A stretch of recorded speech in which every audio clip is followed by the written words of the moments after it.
It's definitely been a pleasure working with you and helping our mutual clients invest in a franchise business and then secure their E2 visa. So, for any of our listeners who are unfamiliar with what an E2 visa is, can you give us a broad overview?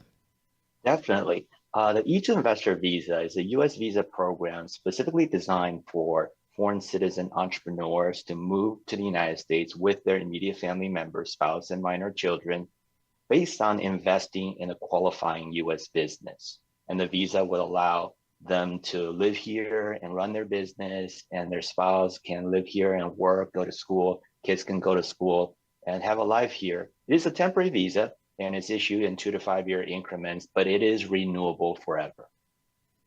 And so, what are some of the main requirements for the E2 investor visa?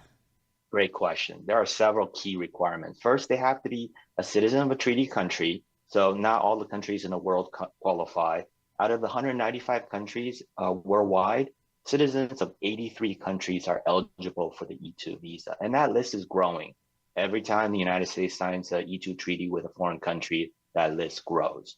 The other key requirements are they have to make a substantial financial investment into the US business, either starting a new business or acquiring a qualifying existing business. And it should be a business that makes enough money to be able to support the family with a comfortable living in the USA. And the business should also contribute meaningfully to the economy by creating some jobs for American workers. Now, we know that people can invest in a variety of businesses. It can be a new business, it can be a resale, but many people consider franchise businesses because you don't necessarily have to be an expert in the business venture to invest in a franchise.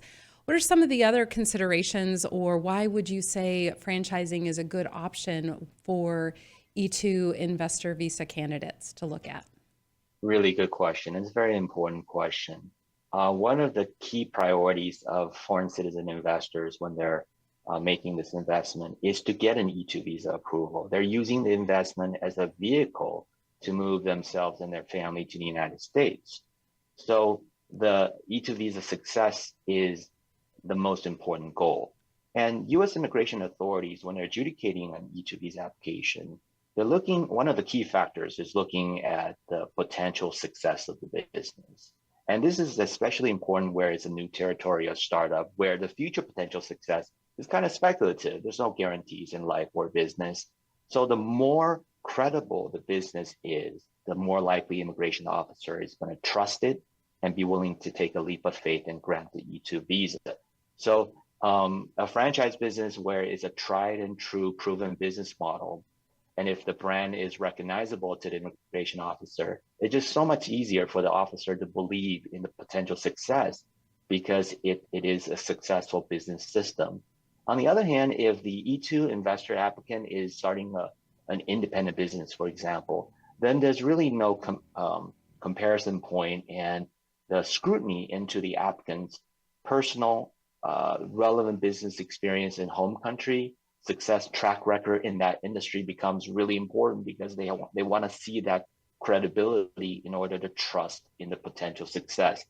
With a franchise investment, they wouldn't need to do that because the brand recognition and the proven business model compensates for any lack of experience in that industry. Well, and I also like franchising because you have a history of what the investment capital required to start the business that's already been broken out for the candidate so they can create a pro forma, so a budget, and then they can forecast what the probability or likelihood as far as income possibilities might be. Again, like you said, there's no guarantee, but just forecasting and having that information is great for them to set up their interview with the immigration attorney.